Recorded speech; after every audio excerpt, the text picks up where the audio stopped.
ওকে বললাম আমি খাওয়ার কথা। হ্যাঁ, ওকে খাওয়ার কথা বললাম আমি। একে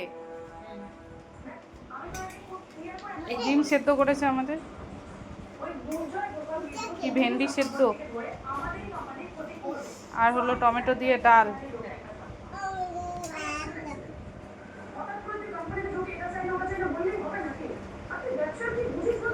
ভালো সিম্পল খাওয়া, সারাদিন পর খিদে আর ওইটাই ভালো লাগে। কাঁথাটা এখানে শুকাতে দিছো? হ্যাঁ, কিরে ভাল লাগছে খেতে? আর ঘরে ভেন্ডি সিদ্ধ হলে খাবে না। গোটা ভেন্ডি দিছি, তিনটা ভেন্ডি দিছি, আলু অল্প ডালের জন্য লবণ মেখে দিছি।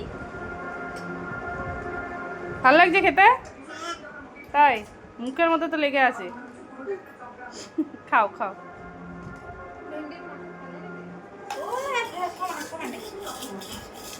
খা তাহলে, হ্যাঁ আমি আসছি।